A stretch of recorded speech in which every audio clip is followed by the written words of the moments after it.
Hello, mech fans, and welcome to the Valhalla Club. Grab a Fusionaire and join us as we talk Battletech and the latest happenings around the Colorado Battletech community.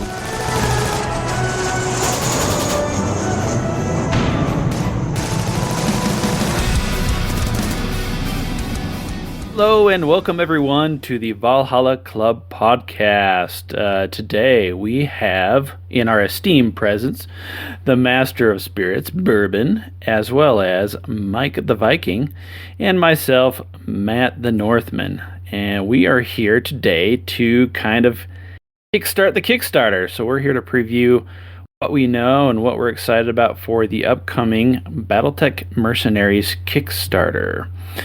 So we're just going to kind of jump into it with what we know. And of course, what most people I think are the most excited about are all the new minis. So they've announced a kind of core box set as well as a good number of force packs, and we'll kind of go through what we know. At least I'm going to say officially in quotation marks as my fingers wag in the air here. Because until I see it on Thursday morning, I don't really know exactly what to believe. So we're just going to go through that. We'll talk about what we like, what we're excited for, things like that. So hopefully you guys can listen and check out what's going on here in the near future. So that being said, we're just going to jump into what we know of the official mercenary box set. So what we think is going to be in there, at least, is as far as mechs, it's going to be the Quick Draw, the Flea, Devastator, Star Slayer, the Caesar, Chameleon. We got the Firefly, Galleon Light Tank, the Maxim, and lo and behold, the Inner Sphere Standard Battle Armor. We put them low on the totem pole because that's where they belong. At least that's my opinion. What do you guys think? Wrong. Of those? What do you guys think of those units? I mean, for me, it's nice to get some Inner Sphere battle armor for once. We've just been using elementals for all battle armor plastic-wise since those came out. But yeah, just really excited in general for everything that's coming out. But I think out of that list, the vehicles and the Inner Sphere battle armor is my faves out of the box set so far. I haven't really looked too much into the mechs themselves. Yeah. I mean, I saw the art for the Devastator. It looks great, I think the two mechs out of that whole list that I'm looking at is the Devastator and the Chameleon. That Devastator did look amazing. Didn't it? Yeah. It did. So, I mean, I'm stoked for the Devastator. Chameleon, I mean, it's just a general, jack of all trades kind of mech. So, but it looks really cool. And then the Inner Sphere Standard Battle Armor, they did a great job redesigning those things. And, I mean, I spent the weekend putting together 2 lances of Inner Sphere Standard from Ironwinds Metals. And you're looking forward to the plastic? I'm looking forward to the plastic on those because those look phenomenal. Yeah. So yeah, for those of you that out there that don't know, Catalyst has put out a series of kind of previews of some of the units that we'll be talking about today that'll be included in the Kickstarter. I think they've done 7 so far, 7 or 8. I always forget. Yeah, I think we're up to number 7. Number 7. Yeah, and I out of this whole list, I've always kind of had a fondness for the Caesar. Just because of the Gauss rifle on the one arm. But I really liked the look of the preview for the Star Slayer too. I thought that looked pretty neat. I've never played with the Star Slayer. I've heard of other people talking about it, but just the look of the preview for the mech, it looked pretty sweet. Let's see. So they've, as well as the kind of the core box set, they've got a number of lance packs. So on the Inner Sphere side for mech packs, I'll just kind of go through them quickly, starting with the smallers and going to the largers. They have a Recon Lance, which has a Firestarter, an Oscout, a Spectre, and a Javelin. What do you think of this one? I think the Firestarter looks fantastic, Mike. I'll allow it. That Firestarter looks evil. You know, I like it. I like, I and like it a lot. I like the javelin as kind of like a decent recon, kind of a heavier, but it's got those SRMs to kind of have quite a bit of punch on smaller mechs. If you can I hit. really like the Spectre in this group too. I mean, the Spectre, the redesign of the Spectre they did on this, because I have one from IWM. I'm just gonna call it that Sure. IWM, and it's okay, but it's nothing like the new plastic, man, and it just looks great. So Yeah. Yeah, I'm really excited for this Lance pack. So like yesterday, I played a large game and we were using formation bonuses, and I had a recon Lance, and in it there was an Oz Scout. So getting a plastic version of that will be awesome. And then in other games, like I've looked at having a Firestarter in my list and the Javelin. The Spectre's not one I know much about, but overall, very excited. And it was a while ago someone pointed out they actually built these Lance packs, even from the original Kickstarter, around the actual formation construction rules. So you can use one of these Lance packs, both from the new Kickstarter and the previous one, and everything in that is already fit to go with formation construction rules and whatnot. So that's really exciting.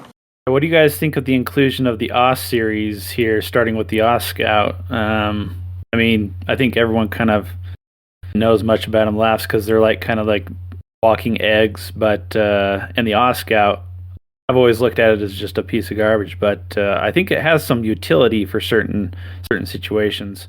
it definitely does. I mean, you know, the early version of the Oz Scout was what it was for. It was a scouting mech, you know, and I mean, a lot of them either have zero weapons and they have some type of galactic probe or ECM gear or something like that, or they have like one medium laser. You know, really the big thing on that is its movement. You know, in classic it moves 8 12 8. I think in Alpha Strike it moves like 20 And maybe 18. when does the OS Scout get introduced? Because I'm thinking it's pretty fast for its era, right? Um, can't remember the exact date on it. Let me pull up here real quick. Is eight? You're saying 8 12 8, so it's got jump. Yeah, it's got jump. Nice. So it was introduced in 2600. You Oh, know, okay, so so it's early. during the Star League, it was that Yeah, whole Oz series.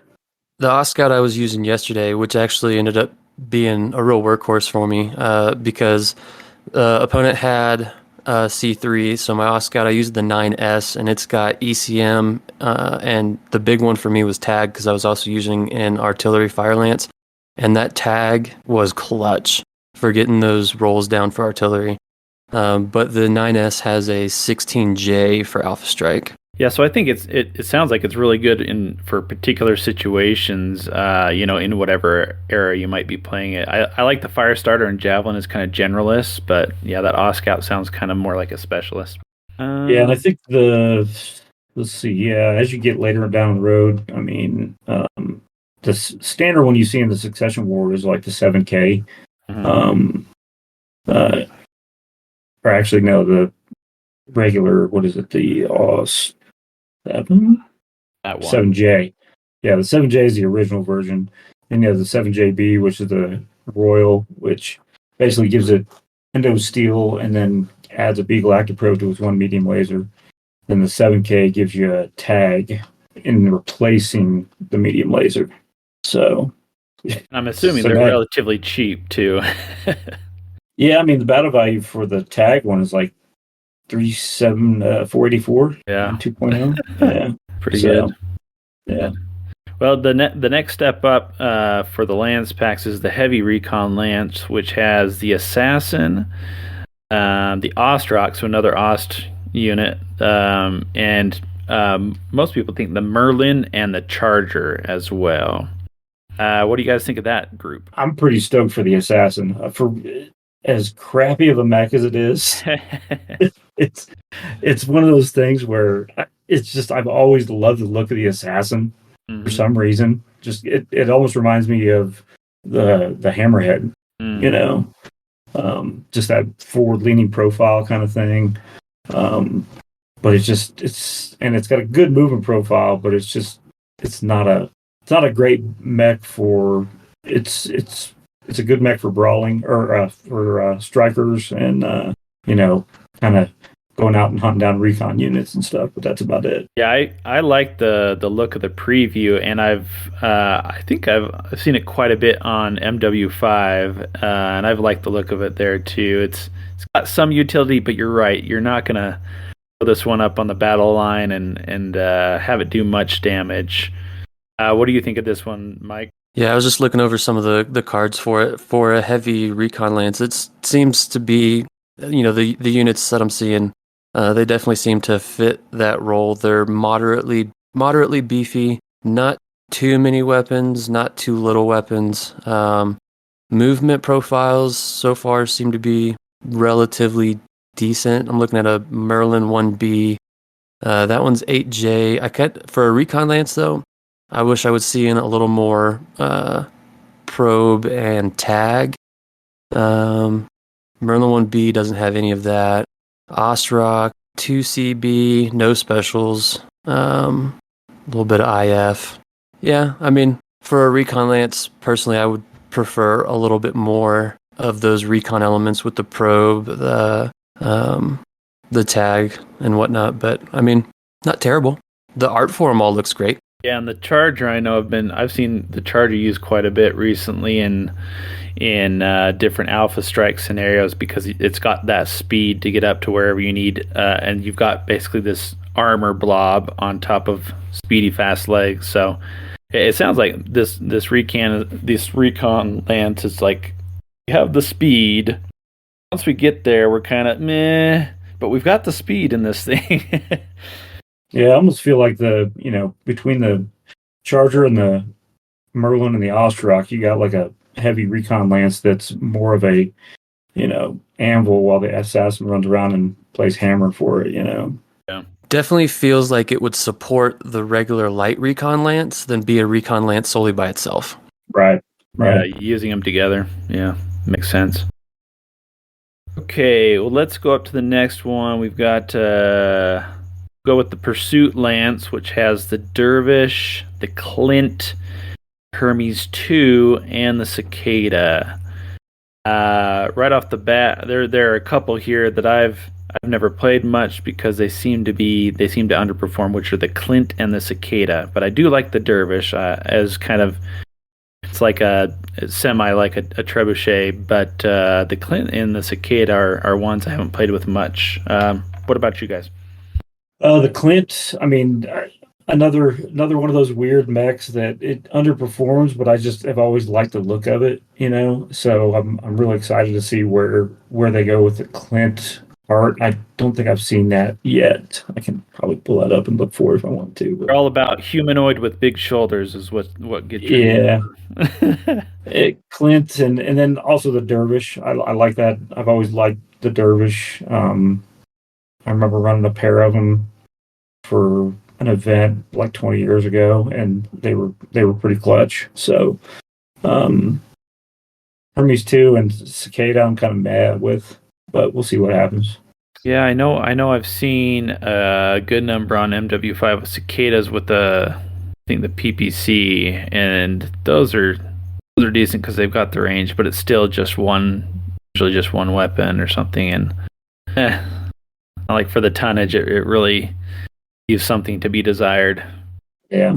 Looking through the stat cards for these so far, like I've got a model from each of them open. Usually, looking a little bit around like the Civil War era ish. Looks to be, moderate damage, moderate to slow speed. Except for the Cicada. The Cicada's getting TMM3. Everything else is getting TMM2. Damage is 2 to 3-ish on average for those. For me, I like my Pursuit Lances to be a little bit more heavy hitting, but and maybe a little faster. Because a Pursuit Lance, like when you use the formation rules, they get the Bloodstalker SPA, and they're either hunting down a specific unit or a specific formation. And so if you shoot a unit that's not being bloodstalked, you get a penalty.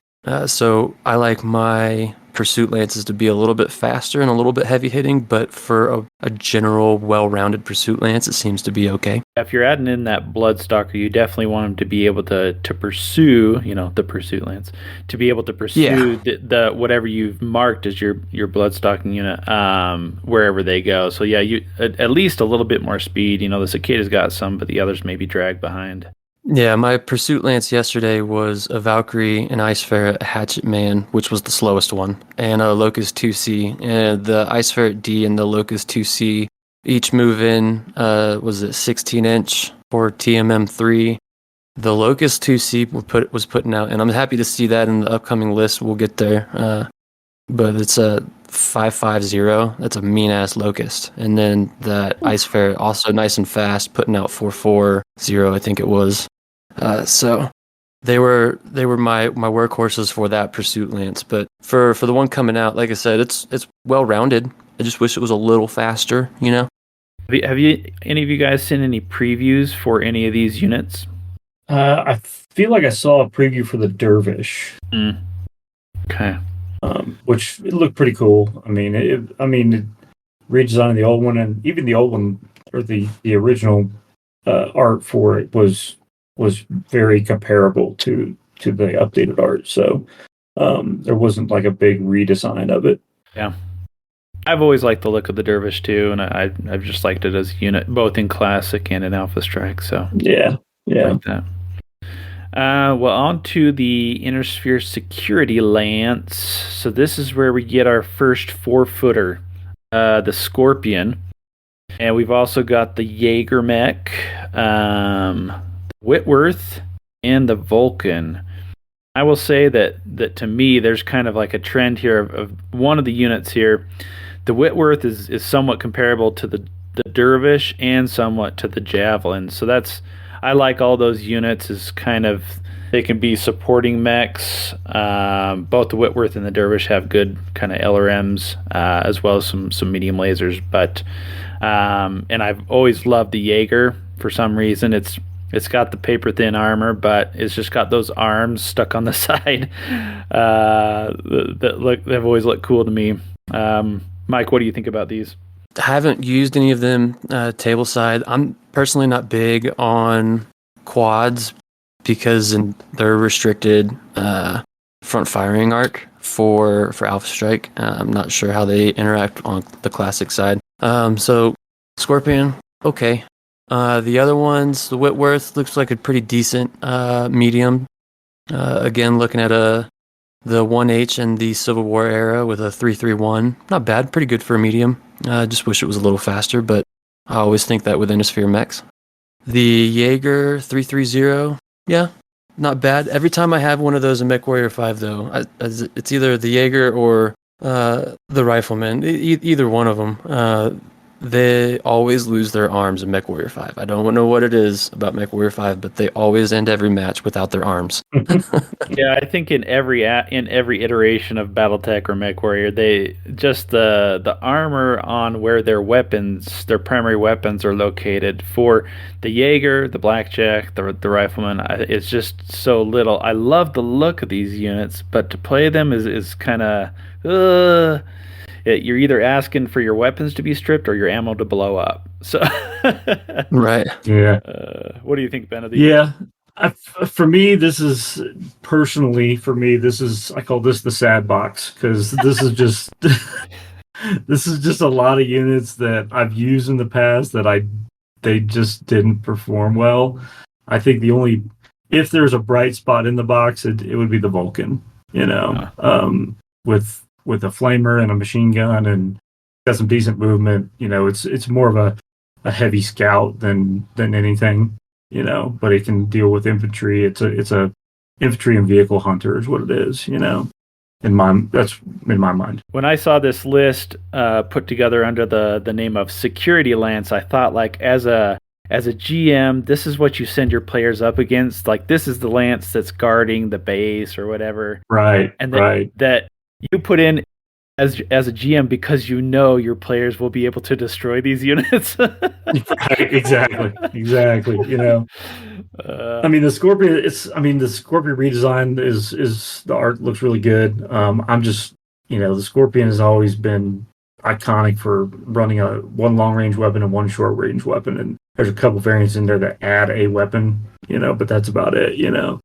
I think the original design had a PPC and an SRM6, and that was it. And there was some fluff in there about how rough the Scorpion is on its pilots just because the gait of the four-legged thing. It looks like they're like down below the knees, down with it's quite different from the next one. We'll go over the Goliath, so where you're like almost next to the ground, but the knees of the Scorpion are like up above, kind of clinking around. Right, Yeah. right. Yeah, I was about to say the same thing in regards to specifically the wording here by saying it's a security lance. Like to me, that means like they're more of a defensive role. They're not supposed to be out anywhere near a front line or anything else. So yeah, that was nail on the head from my point of view. Yeah, exactly. Next, though, the last force pack that will be put out with the Kickstarter, at least announced, is the Assault Pack, the Innersphere Assault Lance, which has another 4-footer, the Goliath, and the Hoplite, the Pillager, and the Shogun. And I'll say right off the bat, out of these four, the Pillager is definitely my favorite, and it's because it's nostalgic. I always loved the Pillager in when I played the BattleTech collectible card game, so that's kind of a weird go. But yeah, the Pillager is kind of the top of my list for this one. Another 4-footer. I really don't play with them, but what do you like out of this, Ben? I like you said, the Pillager is probably going to be the star of that one. The Goliath, the redesign of the art of the new Goliath stuff is looking really sharp. Also the Shogun too. I mean, the redesign of the art on that is really, really nice. Yeah. I just don't, I played with a Shogun a long time ago. And being as Wolf's Dragoons is like the only people that have that. It's one of those things I probably won't ever play with, but it'd be kind of neat to have, I guess. Sure. The Hoplite, that's another one of those Wolf Dragoon mechs, I think. I've never been a big fan of the Hoplite. It's always looked weird. Yeah. It does look a little funky. What do you guys? I'll just kind of back out a little bit here and say, what do you guys think of them releasing these, kind of following the model of the last Kickstarter, where they're released as kind of force packs towards the formation bonuses rather than based on mercenary units? I know we'll kind of just chat about the rest of the mercenary packs that they're putting out, but what do you guys think about keeping going with like this assault, pursuit, recon, lance type thing rather than going with mercenary units? Because and the reason I ask is because I see myself like picking these apart and putting them with different units rather than keeping them together for paint schemes and stuff. Oh yeah. I'm of the same opinion.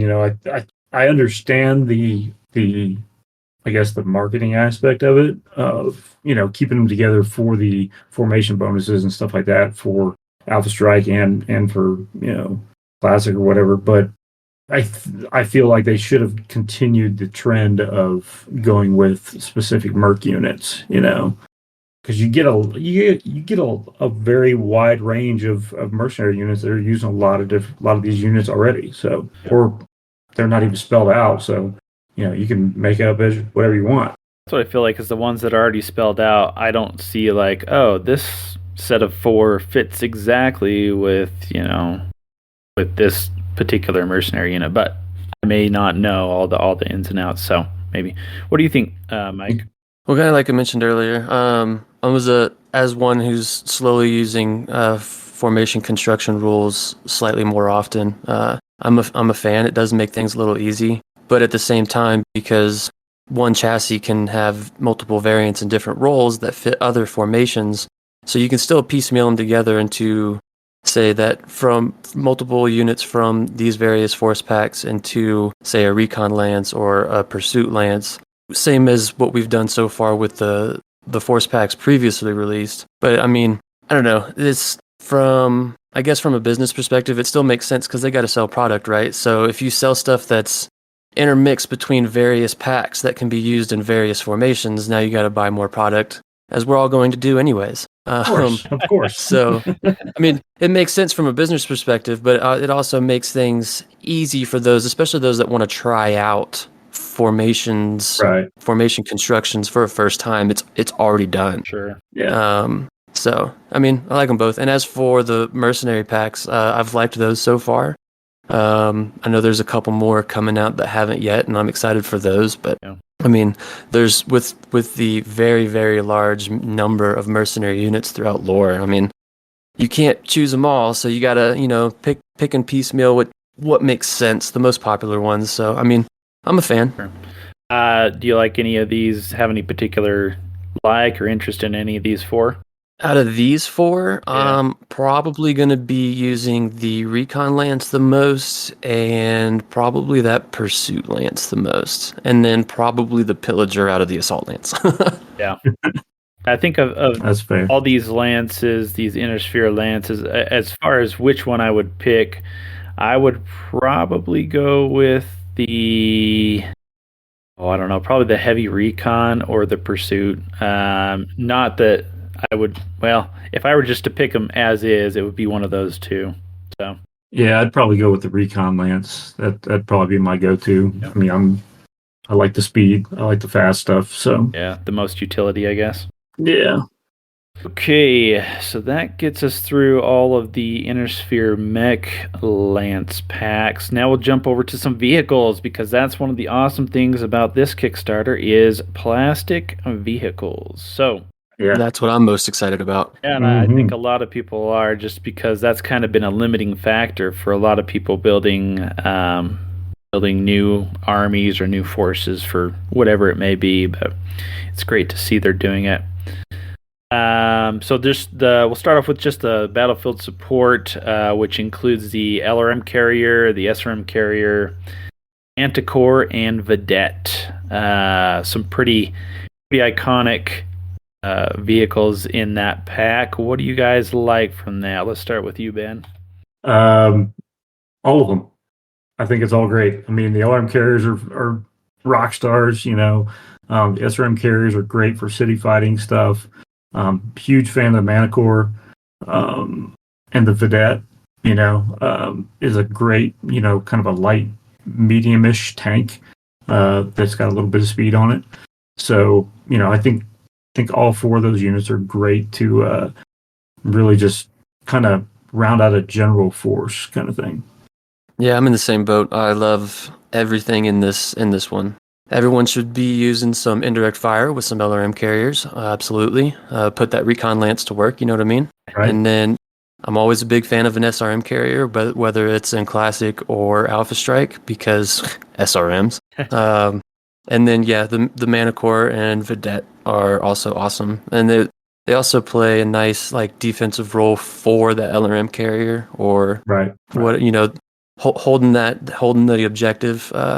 Big fan of everything in this one. Yeah, I'm just echo you guys. This is a really solid lance pack. I really like the SRM carriers in Alpha Strike, especially if we're paying some scenarios where I have to have something to guard something.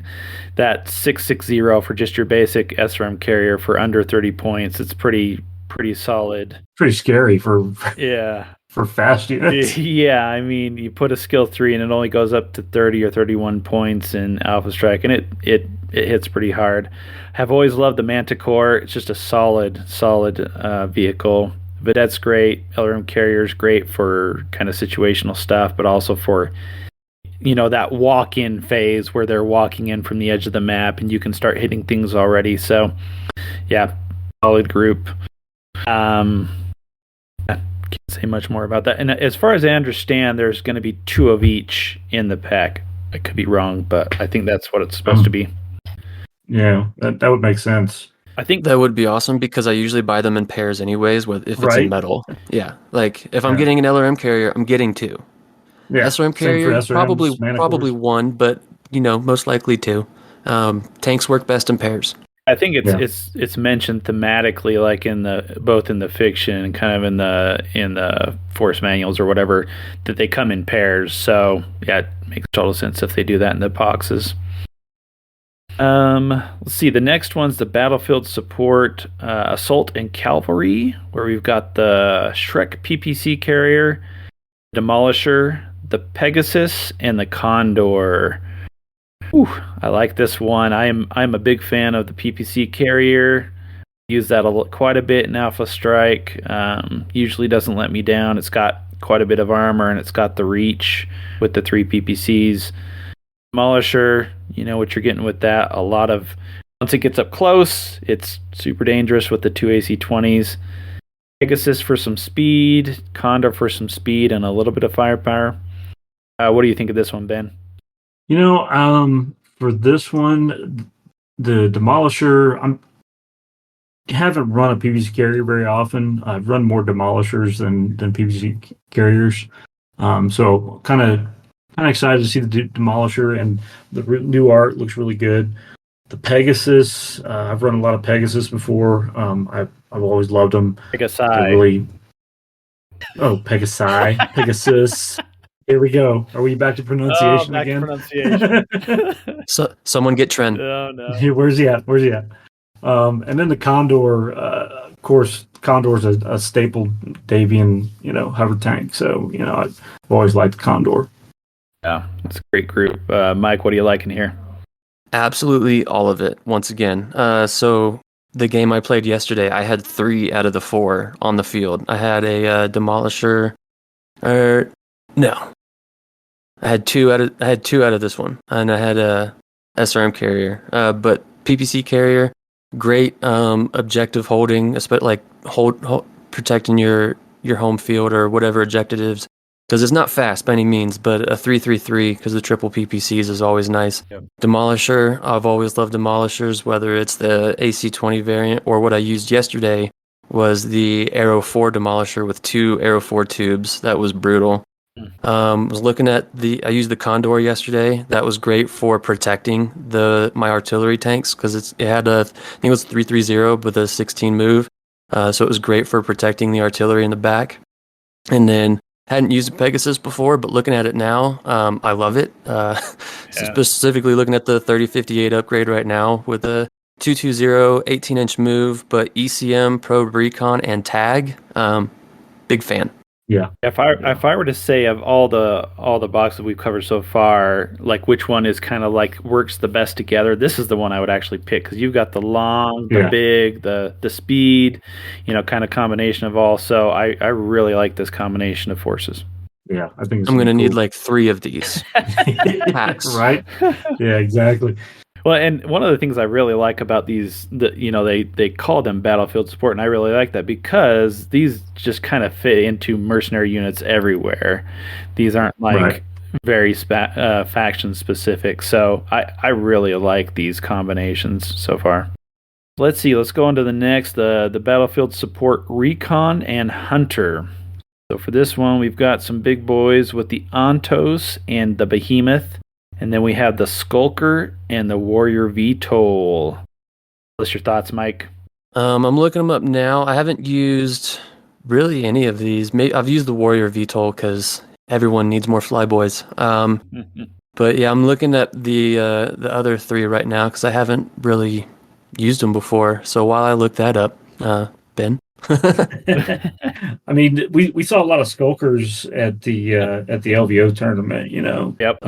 When they came out with the new rec guide for that thing, and Skulker's always kind of been one of those support units that you really don't get a lot of playtime with because it's more of a support element, it's out there snooping and pooping, doing what it needs to do to find the bad guys and stuff.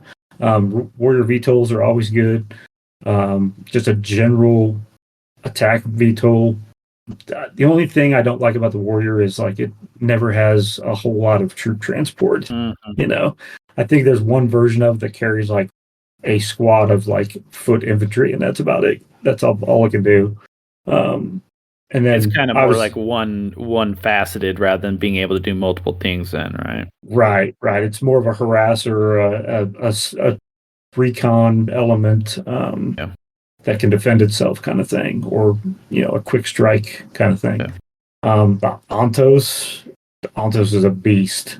love the Ontos. Yeah, And it is. I Looking mean, at it right now. I don't know about dude, the mini though. Like I was just looking at the preview. I'm like, it just looks so weird with like the stacks of 4 lasers or whatever. And I'm like, ugh. well, and it's when you look at the art from like the original Tiro 3026 and Yeah. stuff, where it's just got 4 medium lasers on each side. That's 8 medium lasers on a turret. Like it's just, it looks mean as hell, Oh yeah. man. And you know, Yeah. and the Behemoth's good too. I mean, it's even the original version of the Behemoth was running, I think, 2 AC-10s, plus some LRMs and SRMs, all kind. It's just a armor for days. You know, it's gross. Yeah. Yeah, it's looking like, once again, the Ontos and the Behemoth are your objective holds. And depending on which variant you get, like right now I'm looking at the Ontos Heavy Tank LRM. IF3, not bad. And then 4 medium, 4 long for standard damage, pretty good. Behemoth 784 for the Davian variant. That's just bleh, awesome. What's the speed on And those, Mike? Because they're calling this recon and hunter. I see the recon, but I don't know about the hunter part. so the recon you're going to get out of the Skulker and the Warrior for sure. The hunter part maybe more defensive because I don't know. The Ontos is a 6-inch TMM1, Behemoth 4-inch TMM0. Yeah. Like it's an objective hold. The Skulker's got a lot of good variants, a lot of ECM, C3.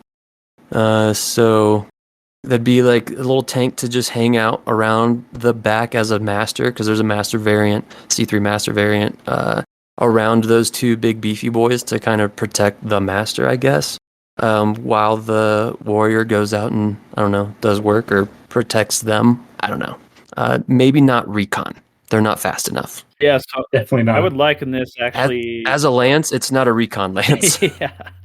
yeah, not as a lance. I definitely got hit with the Skulker power by Charles at LVO, where he had a Skulker with a C3, and then he linked those with 2 Just 2s. So that was evil and not fun, Charles.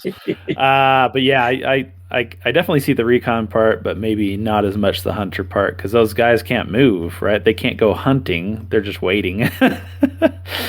And they're not like, they don't have tons of IF. They have some, but not tons. So Right.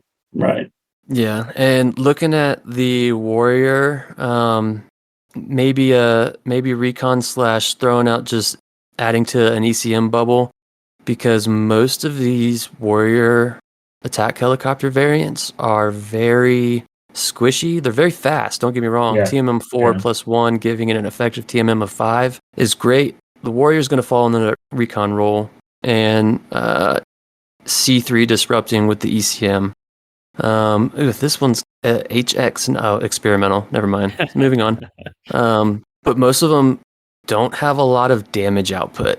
yeah, But throw an ECM all over the place while being a really, really hard to hit ECM, I'll take that. So good recon. The H7F has tag. So yeah, that's recon. the warrior's just the Oscout of the air, right? Yeah, except the Oscout at least has a little bit more punch. Looking at all these 0 stars, yeah, That's probably, but yeah, it's the Oscout of the air. Yeah. That's fair. yeah, it's very situational. If you need it, then you take it. If you don't, then it's not a generalist. So leave it home. Let's see. Last battlefield support is the objectives, which is a very interesting one. So this one has the mobile HQ, the mobile long tom, and some MASH units. So that's interesting and cool if you're a collector, or if you want these on your, in your campaign or something. I like that they're making them. That's cool. What are you guys' thoughts? Yeah. This one seems to me, it's not bad. This one's going to be very niche though for those that are running campaigns and those that are running battlefield intelligence, because the MHQ, that's for battlefield intelligence, which is going to be campaign focused. Same thing with the MASH. What's MASH do? Does that at least heal infantry like it should? Yeah. I assume I've never played with a MASH or even looked at rules. I've never looked up the MASH rules. I've only used them as like objectives, like they're escorting a mash truck or something like that.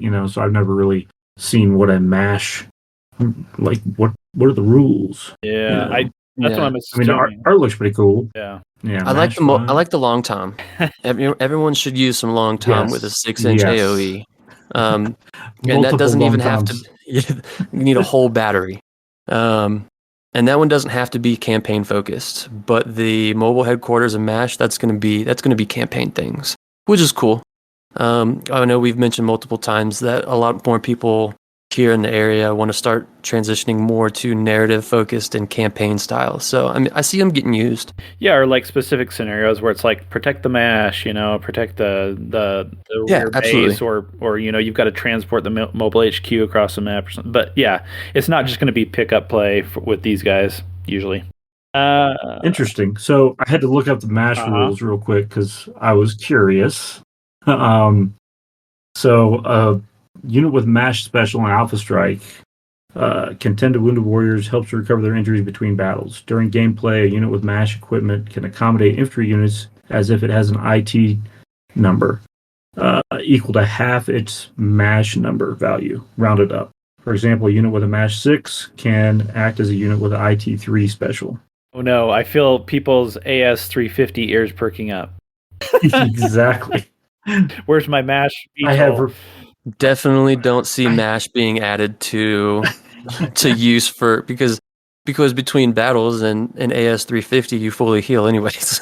You're right. Well, unless you're playing like a linked scenario or a linking scenarios in a campaign or something like that, where mash equipped units provide a bonus to repairing infantry units in between scenarios. Yeah. So if you want to go down using the chaos campaign rules and stuff like that, I think it would be cool. So I came, as I mentioned, way back when, that I came into the universe through the Clicks age. And the Clicks, a mash truck and a battle mech recovery vehicle could repair units, infantry or mech, respectively, right? They could repair units during the game. Now, they didn't move fast at all. So you had to essentially move back towards your home edge to get repaired, and then you could go back out. And you could only repair to a certain point based on the Clicks dial. If they were to update the rules a little bit to make these maybe a little more viable for pickup games, or even so that where you could repair a little bit of damage during the battle by coming all the way back to that home edge, that would make MASH and recovery vehicles a little bit more viable for maybe not for pickup game, but for narrative games for sure. This is like, I mean, I'm looking at the Alpha Strike card for it now. I mean, it's not bad. I mean, for 6 points, 6 PV. I mean, it's got a short range damage of 1 with 2 armor and 1 structure, and it's got a TMM of 2 with a 10-inch wheeled movement. So, and it can do an IT3 with a MASH 5. So, there's your foot soldiers. There you go. Movement. Yeah, I definitely see, like I said, a huge narrative game aspect to both the MASH and the mobile headquarters. And if they want to continue adding to narrative style units, eventually putting the battle mech recovery vehicle out in plastic as well, so that you could repair units in the middle of a battle or whatever. Maybe not.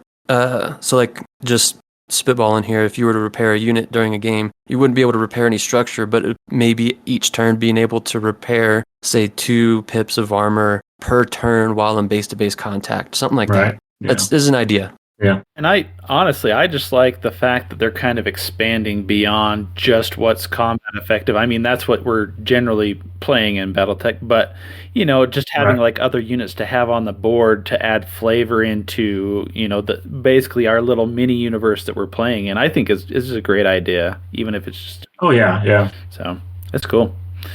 Of these, which is your guys' favorite of these 4 battlefield support acts? Artillery go boom. I'm going to go the other direction and with the LRM carrier and the SRM carriers, man. I Oh, think you were that's asking in general. Yeah. I thought you were asking about that one pack. No, Out of all of yeah. them, I mean, I like them all. I like them uh, all, but the if I first had the first my two we went choice, over for sure. yeah, I'm assault and cavalry for sure. I like that combo of the heavy hitters, long range, speed. So that would be mine. yeah. Let's see. Okay, now we've got some clan stuff, which is awesome because some people just love clanners. Ugh. Bleh. Mike. No, I'm just kidding. Start. Everyone needs to have a common enemy. Yeah, exactly. enemy. Exactly. Exactly. You got to have the bad guys in there too. Start off with the Clan Cavalry Star, which includes the Black Python, Locust 2C, the Jenner 2C, the Griffin 2C, and the Shadowhawk 2C. Ben, what are you liking out of these guys? So it's interesting because I had a conversation Friday night with a guy that he was lamenting that they weren't producing a lot of clan stuff in the Merc Kickstarter, and I was like, well, I think they're going to come up with some stuff. And so I haven't seen anything on this, any of the clan stuff coming up aside from the Omni Fighter, which we'll talk about later. But so I'm excited to just see this stuff coming out. For this particular group, I'm not a big 2C guy for this group. Even the Locust 2C is the only one I'd probably run would be the Locust 2C10, which, I mean, that thing is disgusting. With in Alpha Strike, it's 5 short, 5 medium, all energy. It's got reflective armor. Evil. I mean, it's ridiculous. But yeah, it's hard for me to get behind the 2C line for this group right here. Yeah. Mike? So I'm pulling up some of these units right now. I used the standard Locust 2C yesterday and in my pursuit lance, and that thing was mean. Rick's face when he was like, "It does what?" It's a locust. That's always fun. Yeah. And that's how you lose friends, Mike. he's like, "What kind of locust is this?" I was like, "It's a Locust 2C." And so it looks like the Locust 2C and the Locust 2C10 are almost the same. Same damage value. It's just the 10 adds that reflective armor. Let's see, Jenner 2C, fast. So super fast. Same with any other clan light. It's a 2 armor, 2 structure. Not super heavy hitting, at least not the 2C4 that I'm looking at now. Griffin 2C, well-rounded medium, as most of the Griffins are. Black Python, that thing's mean. It's mean, but I'm not a big fan of it because it looks like you strapped an arrow fighter on top of some That's legs. exactly what Yeah, I'm looks looking like. at that Yeah. now. Yeah, I'm like, hey, Yeah. let's take this and put some legs on it. Yes. It's a quad arrow fighter. That's all it is. Yeah. And then pulling up the Shadowhawk 2.3 now, if it ever wants to load. And it's one of those things like the Shadowhawk 2C. Like I've always been a fan of the Shadowhawk, and I got real excited when I saw Shadowhawk 2C when it first came out, and I was like, Oh, this this could be is nice. awesome. And then you're just kind of like, it's 10 tons lighter. Like that's not what a Shadowhawk is. Yeah, same with it. It looks like it's keeping that inner sphere movement profile, therefore like engine, because it's still just a 12J. Yeah. It's a 440 for the standard 2C, not bad. Armor structure decent, but for a 45 tonner clan mech, I would expect at least a TMM3. Right. For Shadowhawk. Well, Although I am glad they redid the art for it because the original 3055 art was kind of hokey. So I might run this one just to get it out on the board. just to put it on the board. Yeah. I like the Jenner 2C just for the hippity hops. It doesn't have anything special about it, but yeah, the others I'm not too familiar with, but sounds like I need to get more familiar with the Locust 2C. Maybe put my Black Python in with some aerospace fighters so it can feel comfortable. so it could fit in. Exactly. Put it out on the tarmac, let it feel good. It looks like a Lamb, like the Land Air Oh yeah. mechs that they used to Oh, yeah. have, and everybody wants to bring back for some ungodly reason. But it looks like it's caught mid change. You know, Yeah, this is like one of the evil transformer jet dude. I forget what his name is. right? Yeah, it looks exactly like this. The Skywarp and Thunderbolt or Thundercracker Yeah, I and don't know. Yeah, mm, Black Python. hmm, Okay, yeah. let's move on to the other star, the Clan Direct Fire Star. Now this one has a couple more 2Cs. So we've got the Phoenix Hawk 2C, the Rifleman 2C, and the Highlander 2C, as well as the always popular but never present yet Grizzly and the Bane. So, what are you thinking about this one, Ben? This is a scary freaking Yeah, star, yeah. man. I Yeah, it mean, is. I'm looking at it It's right now. bad. this Damn. is this is a badass star, and out of the 2C line, this is the one I would go with. I mean, the Phoenix Hawk 2C, Sean Goolsby, if you're listening, I know you're a big fan of the Phoenix Hawk 2C. Grizzly, I've always loved the story behind the Grizzly. The Bane it looks funky, but it's just an evil mech. And of course, Josh down in Colorado Springs, he loves that Rifleman 2C. Yep. The Highlander 2C is great. I mean, there's just so many good mechs in this pack. Yeah, this one definitely brings the heat, man. Be scary to get in front of this sucker. It is definitely a direct fire lance. Yeah. Direct. The Highlander 2C, and so looking at all the standard variants out of this pack right now, Highlander 2C, 774, beefy as hell. Phoenix Hawk 2C, 433, also beefy, TMM2. Rifleman 2C, still standard, 555, just as beefy. The Grizzly's awesome at a 554. 8J, beefy. The Bane, also beefy, 333. Yeah. Scary star. Yeah, of the 2 stars that they're going to be putting out, this is definitely the one I would go for to play on board. I'd probably get both, but I would definitely play this one over the other. Okay, well, so those are the clan stars. There'll be 2 stars at least that we know of that'll be coming out, and then we go to a clan Omnifighter, which is cool. I think this kind of goes back to the Shylon that was put out with the last Kickstarter. So they'll be putting out the Visigoth. So what do we know about the Visigoth, Ben? I know it's a clan aerospace fighter. That's about all I got. That's my knowledge as well. Yeah. Yeah. I mean, I haven't played aerospace since Aerotech 2 came out back in early 90s, I think. So, but from looking at the card, I mean, it's got a lot of stuff going on there. I mean, there's some bombs, there's some flax, there's some decent thrust, So we'll see what happens. The art looks great. The preview kind of looks great. I like the look of it. It's just I need to get more time playing with fighting. Everyone needs to spend more time. Like me and Rick have been saying this for a while. Like we in our 1000 PV match yesterday, we each had 4 aerospace fighters.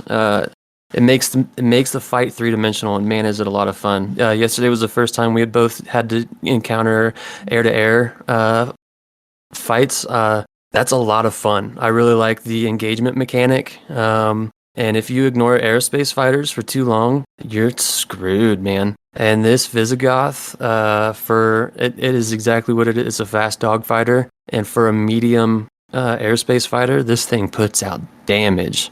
The Prime 551, which it is also nice that it has flak on it to deal with other VTOLs or aerospace fighters. The point defense system, the PNT 1 or 2, we were looking at that yesterday. We were a little confused by it. We'll figure it out eventually. We might have to ask Kestrel what that means.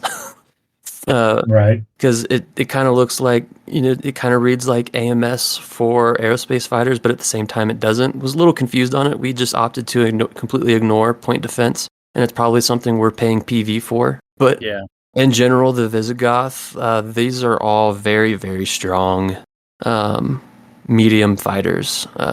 And I'm glad that they're putting out something that the Shylone can face, right? So they're saying, okay, well, we already provided you one inner sphere, so now we'll match it with one clan, so that you can have stuff on Yeah. both sides of the board if you're playing clan versus inner sphere.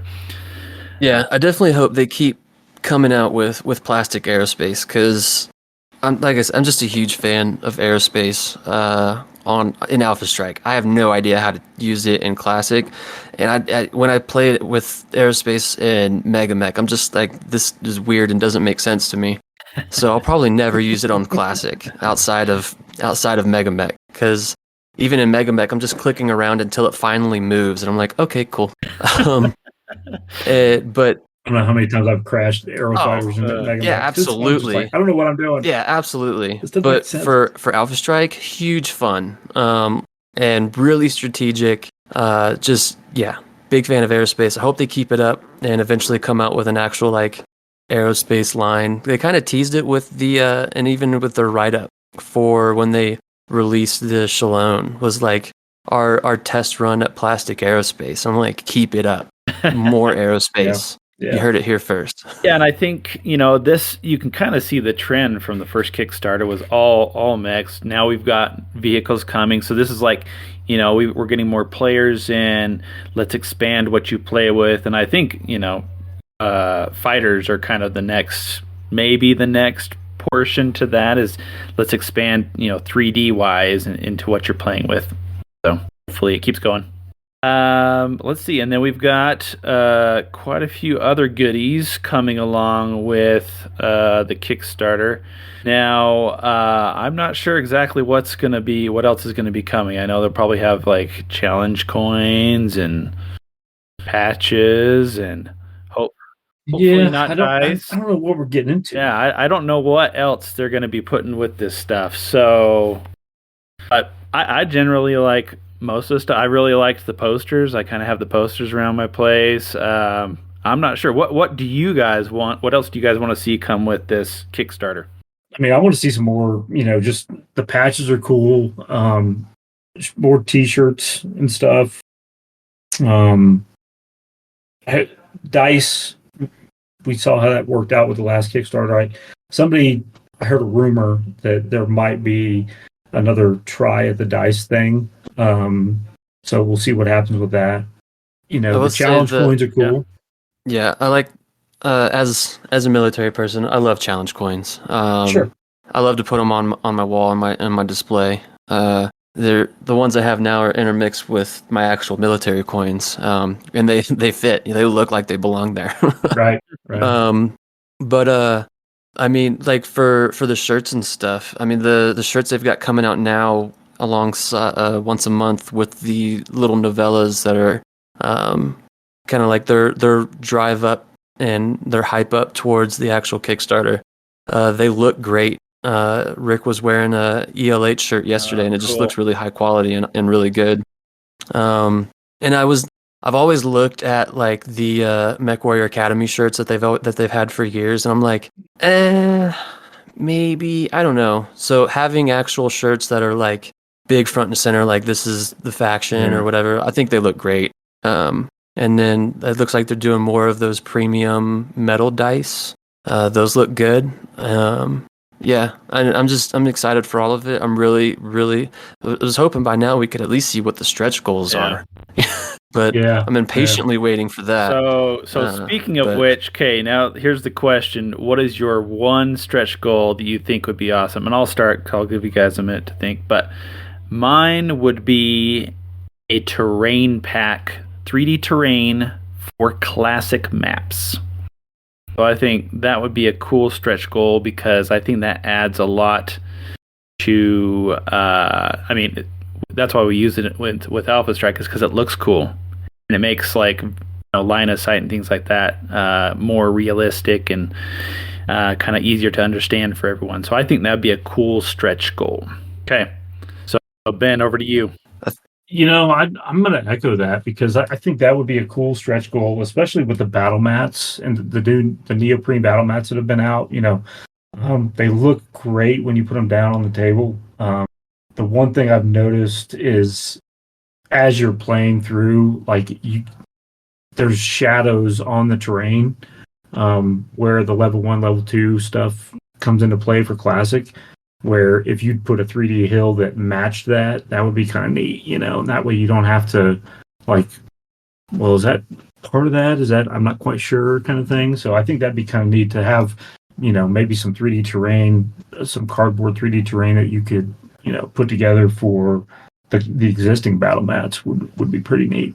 Official terrain would be pretty dope, 3D wise. I think for me, especially with such the large push, or not necessarily the push, but the large growth and I don't know, hype that Alpha Strike's had and gain of traction it's had over the past couple of years.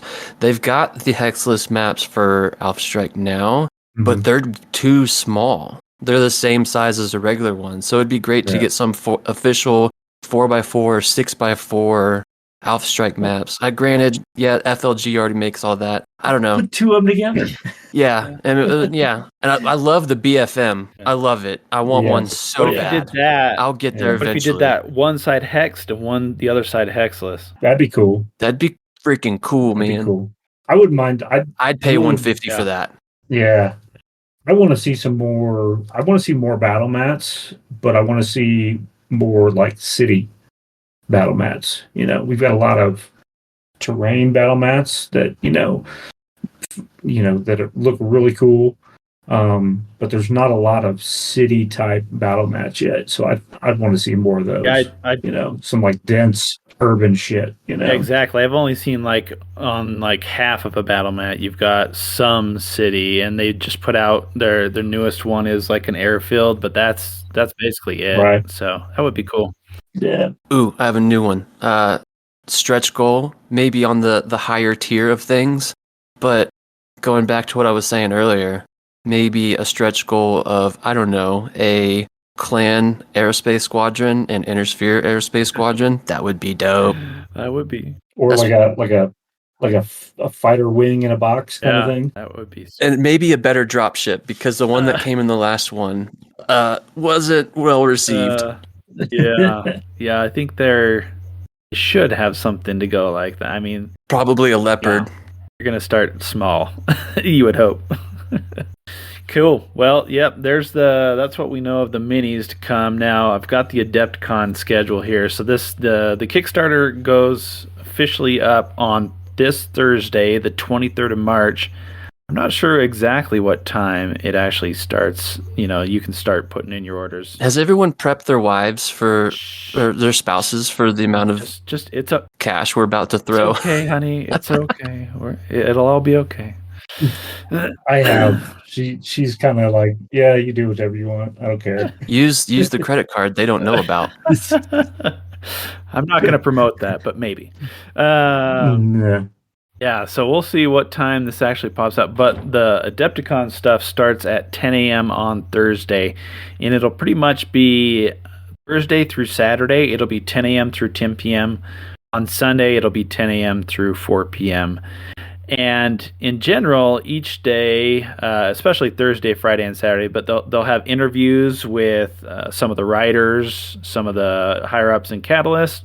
They'll have kind of check-ins with different launch parties around the world. I'm assuming those are just going to be the official ones that Catalyst is sponsoring. They'll have actual plays through different scenarios. They're at Adepticon, which they'll be broadcasting. And then on Thursday and Saturday, they'll have fiction roundtable. Thursday, they'll also have an art roundtable. And on Friday, they'll have a game creation roundtable. So there'll be all this stuff. I mean, it's like 3.5 days straight of streaming BattleTech stuff from Adepticon, which is cool. What are you guys looking forward to maybe watching or listening to? I'm definitely looking forward to some of the fiction roundtables. As a guy that does dabble in writing a little bit, I'm curious to see what the fans think of certain fiction and what their ideas are going forward into the Oakland era. So that's kind of my looking forward to from Adepticon side. Cool. What you, Mike? Well, I start vacation Friday, so the only time I'd be able to check in is periodically throughout the day Thursday while I'm at work and then home. But when I'm not driving or walking around a national park, probably checking back on, because I'm sure they're going to have it on YouTube or yeah. something, going back to the stuff that was already broadcast live. The fiction for sure, as a big lore nerd. Game creation, I'm intrigued to see what that's about. Mm-hmm. Let's see. Yeah, fiction. Maybe the art. I'm not a huge artist. I think my painting skills in general are mediocre at best. But definitely fiction, game creation, and I'm going to try and watch the actual like live broadcast of the Kickstarter launch itself. I'm excited for that. I think because Lauren starts it off on Thursday at 10, so it'll probably be at 10, but I'm not sure. I'm interested to see quite a bit of it. I'll probably, and I'll mention that they'll have 2 streaming services. I forget the other one, but they'll definitely have it on a YouTube channel, so you can check back in on this. I like putting on actual plays like in the background as I paint, and I can kind of look because they're gonna have like different groups. Like they'll have DFA there playing some Catalyst guys. They'll have different people popping in from the community, kind of people from YouTube and stuff like that to play the actual Catalyst people. So that'll be kind of fun just to see them play. But I'm interested actually on Sunday morning to see the play testing. It sounds like they're going to be play testing a new scenario or something new. So I like to see how play testing goes.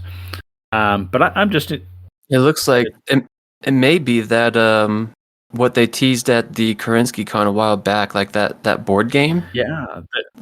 Maybe that's what they're going to be play testing. Command style board game or whatever. Yeah. Yeah. Because I haven't heard. I had heard that this is coming soon, and then I haven't heard anything about it. So maybe this is the time that they bring it up as well. I'm not sure. And I'll periodically be checking in on the WolfNet Discord for the updates from the WolfNet 350 tournament happening there as well. Yeah. You'll probably see me cursing, especially on Thursday, the cell tower quality that is on Fort Carson, because it is abysmal during the duty day, because there's so many people on that installation and so few upgraded towers. I'll have full bars and like no service. I'm like, I just want to watch this, man. Yeah, and we should mention that I'm sure WolfNet will be streaming at least one of the boards there. I would assume from the tournament, which is going to be on. Is that Thursday or Friday? The tournament? Yeah, the AS350. I want to say it's on Friday. And I know that would make sense because you've got the launch on Thursday, and people are going to be so caught up with that, and they're going to want to be so involved with Kickstarter.com on that you should probably have the tournament on Friday. That's what I would assume. And I know that they're doing a BTCC Classic as well as a BTCC Alpha Strike at Adepticon as well. So we can wait for news on how those go. Interesting to see what happens.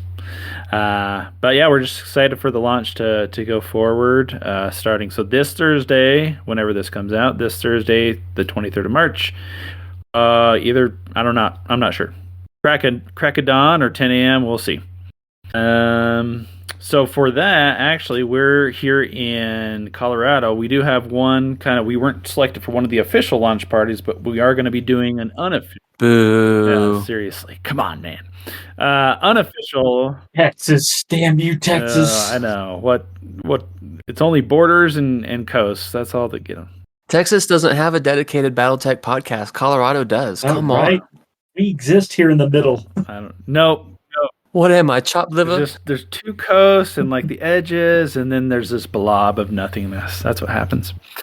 Yeah. But we'll be putting on a launch party this Friday night. That'll be the 24th at Hobbytown, Westminster. So any listeners in the area, you are more than welcome to come out. We'll have food, drinks, pizza, stuff like that. We will have a miniature showcase where you can bring your painted minis out, show them off, get them out of that plastic case at home, and show them off a bit.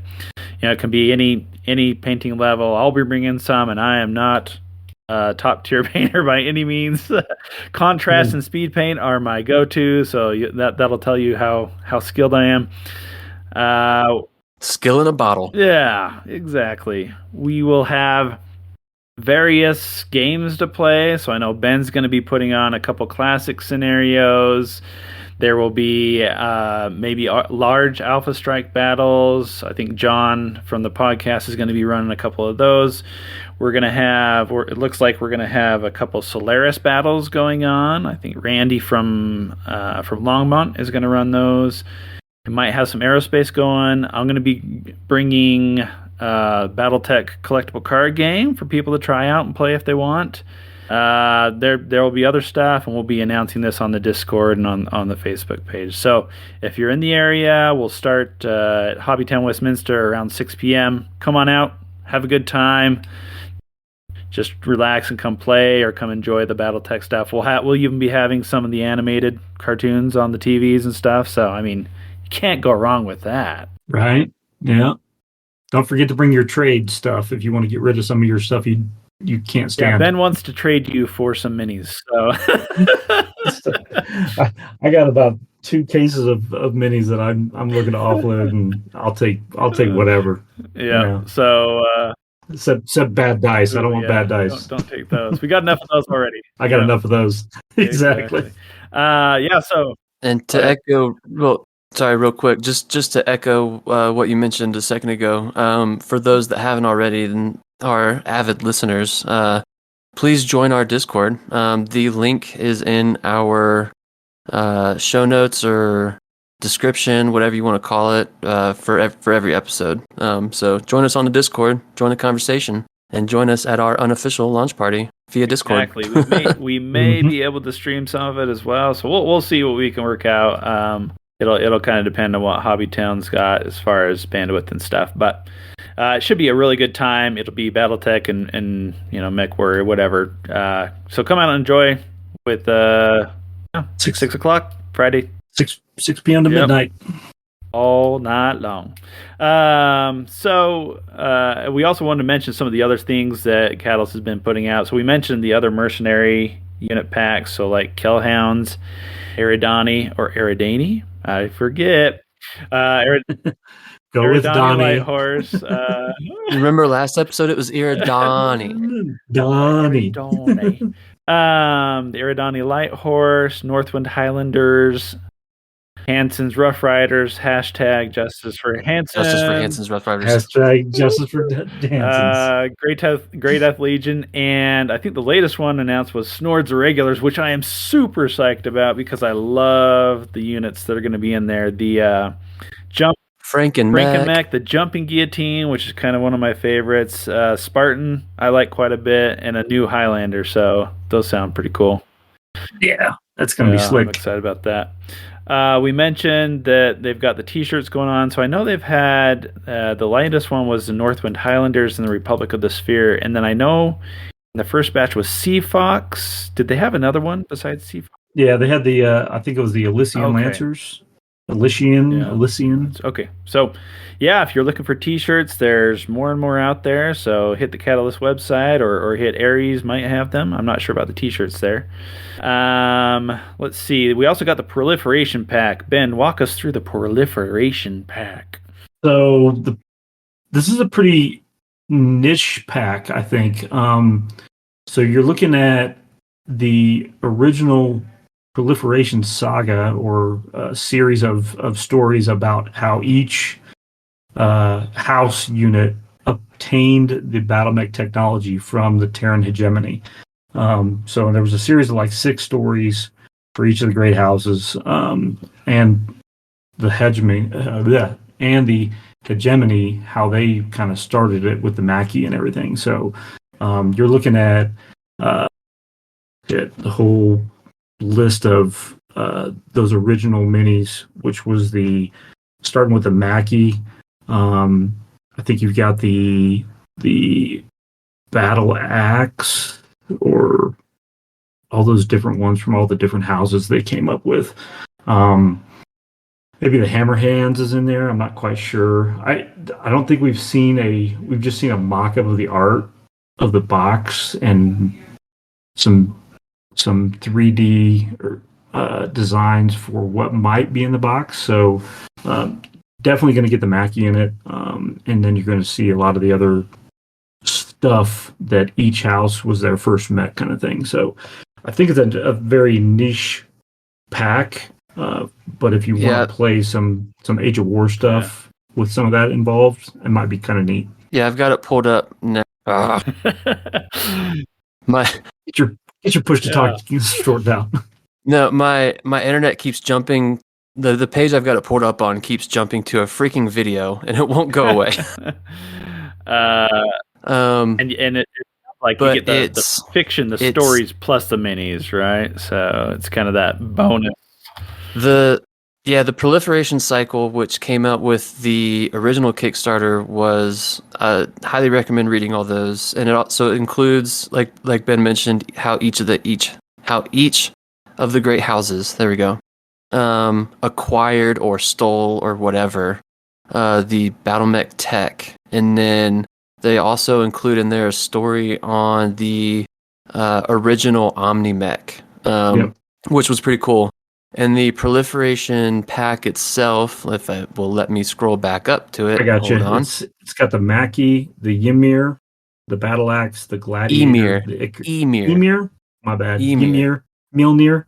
The Icarus 2, the Fire Bee, and the Coyote.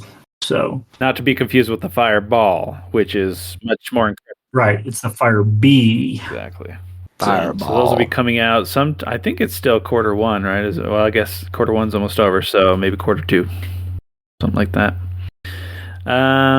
Let's see. We've also got the Urban Mech Lance pack. You've been checking that one out, Mike? Not really, because I'm not a big Irby fan. I think it's overdone. You can add that in with your security lance and call it a day. Abso-freaking-lutely. Yeah, and that's 100%. But I mean, I guess it's cool to have various variants of the Irby, but you know, I'm over the Irby they might obsession. Do something with this, with like really well known, where they have like 4 variants of the Atlas in one box or something like that, or do you think this is just kind of just Irbies? I could see that going down, farther into the future, where, you get your Highlander box, which is like 4 Highlanders, or you get your Atlas box, or your, whatever. Just with the amount of variants are coming out with, the jumping stuff, the jumping Thunderbolt, the jumping Guillotine, the jumping Hatchetman, the jumping Crusader. So I can see maybe you get a jumping pack, that's got all the jumping stuff in it, that they've produced so far. So I think that'd be kind of, it'd be a way to broaden the market. So if you're just trying to get a bunch of Atlases, hey, I'll just go buy the Atlas pack, Yeah, and I know. I do kind of wish the blind salvage boxes weren't blind. I mean, I know people have tried to make up kind of like a Magic the Gathering style, where like you buy all the salvage boxes and you day of the event, and then you run the event. I forget what they were calling it. Either way, I just wish we could specifically buy individual mechs outside of only Fortress, parting them out into individual pieces. At the very least, I do wish they would include mechs from the box sets themselves that can only be obtained in box sets themselves into the, especially if they're going to keep them blind, add it to the salvage boxes so we can get some of those that are only in box sets. Because like if I want one mini out of, say, the Alpha Strike box set, which is probably a couple more Cougars and a couple more Wraiths, at least put them in salvage boxes so I don't have to spend the $50 to $70, depending on where you buy it from, for the whole box, just for one more Pouncer. Yeah, maybe sometime in the future. That's my 2 cents. I like the idea. I don't know from a business standpoint what the kind of the back end of it is, but I agree. It would be nice to be able to get an actual catapult, without having to buy a box of stuff that I already have tons of. So anyway, that's good. Weren't we supposed to get the Catapult K2 in plastic with this Kickstarter as well. I thought there The there PPC was some variant. talk of it, but I did not see it on the list, so I'm not sure. I saw the plastic. Was it proof or whatever it's called? Test print. I don't know. Test mold. I've seen it. With the when they shared that photo from, I think, was it Kerensky Con again, with all of this stuff. So like I've seen the plastic makeup of the K2, but it wasn't in any of those packs. It's probably going to be a stretch goal, because I've seen it, so it's probably going to be in there somewhere. I could see a good number of stretch goals like they did last time, but stuff that they've already developed. So maybe it doesn't take so long this time. All things being considered last time. And then, I guess to finish it off, we're also kind of working on some Mercenaries fiction. Ben, you want to talk about that real quick, especially with our guest coming up soon? Yeah, they just finished up and released the audio version of the Eridani Light Horse Chronicles. And I know they're still pushing out some of the more mercenary tales that have been popping up every month or so, which are actually pretty cool. I just finished up reading Jason Hanse's story on the Light Horse back during the Star League, the original Star League. So, which was kind of neat. So I'm looking forward to seeing more fiction come out, and we'll see what happens. I'm not quite sure what we're going to get. I know that some of the goals from the Kickstarter are going to include, I think, some novellas or a novella of something mercenary related, I'm sure. So you'll just have to subscribe to the Kickstarter and find out. Exactly. So anything else you guys want to talk about regarding the Kickstarter? Go for broke, I guess. So because I went Star Captain last time, which was $90, and then the force packs I didn't get in my Kickstarter, I ended up paying for them anyway. Right. What's just good for the local game store, but I don't know, just get it all up front. Yeah, just knock it out. I think I kind of went. I can't remember. You're going to get it anyway. It's like, well, I could wait, or I could get them all at once, and I think I'll get them all at once this time. So work that overtime, everyone, and get your pocketbook ready and have fun this week with the Kickstarter. So time to start donating plasma. See it, indeed. Start recycling those cans. Get those bottles in.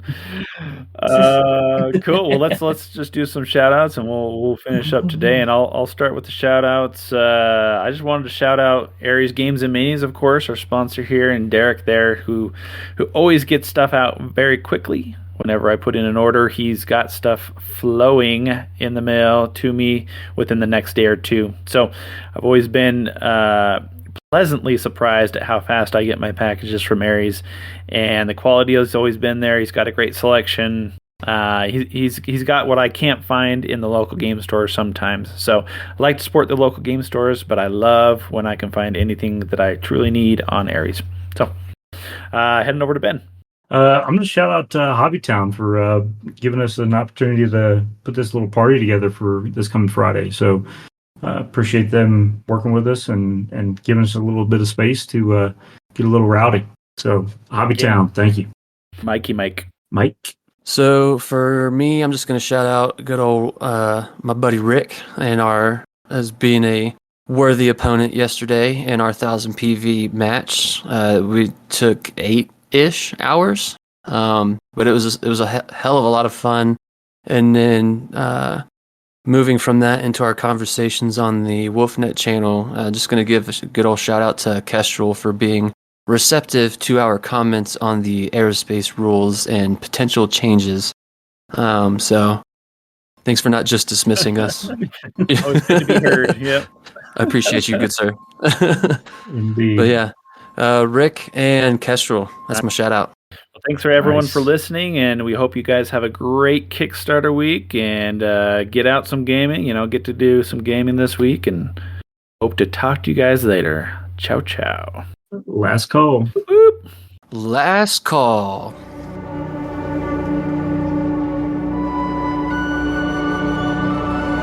Thanks for joining us today in the Valhalla Club. Special thanks to our sponsor, Ares Games and Miniatures. Ares is the premier online retailer for all your Battletech needs. You can contact us at the Valhalla Club at outlook.com. If you are in Colorado, please join your local community group on Facebook and Discord. If you are able to help support your local Colorado Battletech community, subscribe on Patreon to Colorado Battletech. This Patreon account is used to supply prize support for local events and assist in venue costs. Links for the Valhalla Club Discord, the Colorado Battletech Patreon, and Facebook group are in the show notes. Until next time, mech fans.